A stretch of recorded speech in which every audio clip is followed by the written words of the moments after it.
Hi friends, தமிழக வெற்றி கழகத்திற்கு விசில் சின்னம் ஒதுக்கப்பட்டது எல்லாருக்குமே தெரிஞ்ச விஷயம்தான். அதே போல் தளபதி கேட்ட மாதிரியே விசில் சின்னம் கிடைச்சதால தமிழக வெற்றி கழகத்தோட தொண்டர்களும் மகிழ்ச்சியில் இருக்காங்க. ஆனால் இந்த விசில் சின்னத்தை கொடுத்ததில் ஒரு ட்விஸ்ட் இருக்குது.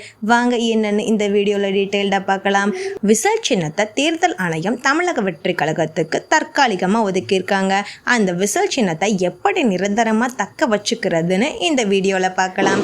ஒரு அரசியல் கட்சி மாநில அளவிலான நிரந்தரமான அதிகாரத்தையும் ஒரு சின்னத்தையும் பெறணும் அப்படின்னா இந்திய தேர்தல் ஆணையம் ஒரு சில நிபந்தனைகள் வச்சிருக்காங்க. அதாவது இப்போ ஒதுக்கியிருக்க விசில் சின்னத்தை நிரந்தரமா தாவேகா தக்க வச்சுக்கணும்னா வருகிற சட்டமன்ற தேர்தலில் குறைந்தது 6% வாக்குகளை தாவேகா வாங்கியிருக்கணும்.